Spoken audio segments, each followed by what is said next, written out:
எல்லாருக்கும் இனிய வணக்கங்கள். நம்ம இன்னைக்கு என்ன பண்ண போகிறோன்னா முட்டை போண்டா. ரொம்ப ஈஸியானது, டேஸ்டியானது, பிள்ளைங்களுக்கு ரொம்ப பிடிக்கும். முட்டை போண்டா விரும்பாதவங்க இதுக்கு பதிலாக உருளைக்கிழங்கு யூஸ் பண்ணிக்கலாம்.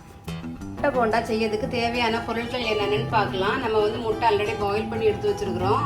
அதுக்கப்புறம் நம்ம கடலை மாவு 1 கப் எடுத்து வச்சுருக்குறோம். அதுக்கு ஒரு 2 ஸ்பூன் நம்ம அரிசி மாவு எடுத்து வச்சுருக்குறோம். அப்புறம் கருவேப்பிலையும் மல்லி இலையும் நல்லா பொடிசை நறுக்கி வச்சுருக்கோம். இஞ்சி பூண்டு நல்லா விழுத அரைச்சி பேஸ்ட் பண்ணி வச்சுருக்கோம். அப்புறமா ஜீரகம் ஒரு 2 பிஞ்சளவு, சில்லி பவுடர் 1/2 ஸ்பூனு, ஒரு 1/4 ஸ்பூன் மஞ்சள் பொடி, கரம் மசாலா 1 ஸ்பூனு, சால்ட்டு உங்களுக்கு தேவையான அளவுக்கு, எண்ணெயும் பொரிக்கிறதுக்கு தேவையான அளவுக்கு எடுத்துட்டு அப்புறம் நம்ம ஸ்டார்ட் பண்ணிக்கலாம். மாவை கலக்க போகிறோம். அதுக்கு முன்னாடி சட்டியை அடுப்பில் வச்சுட்டு லைட்டாக தீ வச்சு இந்த மாதிரி எண்ணெய் தேவையான அளவு ஊற்றி சூடு பண்ணிகிட்டு இருக்கலாம். இது சூடு ஆகிற டைமில் மாவை கலக்கி எடுத்துடலாம்.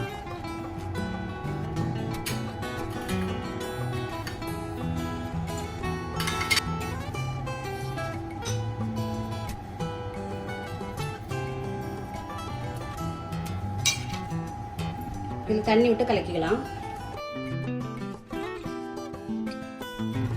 இந்த பக்கத்துக்கு போதும். உப்பு சரியாக இருக்கான்னு பார்த்துட்டு நம்ம முட்டை ஒன்றா முக்கி உள்ளே போட்டு எண்ணெய் போட்டு எடுத்துடலாம். எண்ணெய் ஆல்ரெடி காஞ்சிட்டு இருக்குது.